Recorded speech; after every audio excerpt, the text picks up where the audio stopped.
I am the Tofu Golem. Please enjoy the video. You need the basics set first. Same Apple ID, same Wi-Fi, and Bluetooth on.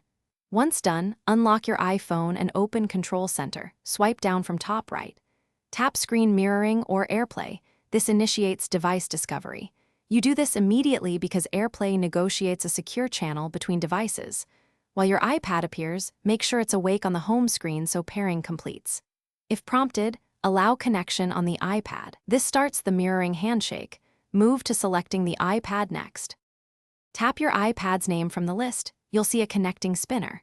Once connected, decide if you want full display mirroring versus AirPlay app streaming. Choose Mirror for identical screens. Make sure orientation and rotation lock match what you expect. This avoids odd scaling.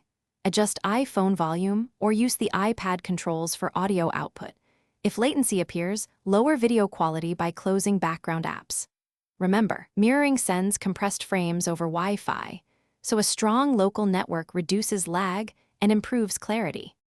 When you're done, open Control Center and tap Screen Mirroring, then stop mirroring. That cleanly ends the session and frees network resources. If the iPad fails to appear, check for iOS updates on both devices and install them. AirPlay improvements often arrive in updates. As a quick troubleshooting step, restart Wi-Fi and Bluetooth or reboot both devices. This clears cached network states. If problems persist, sign out and back into Apple ID on both devices to force re-authentication before trying. Thanks for watching. Consider subscribing if we helped you today.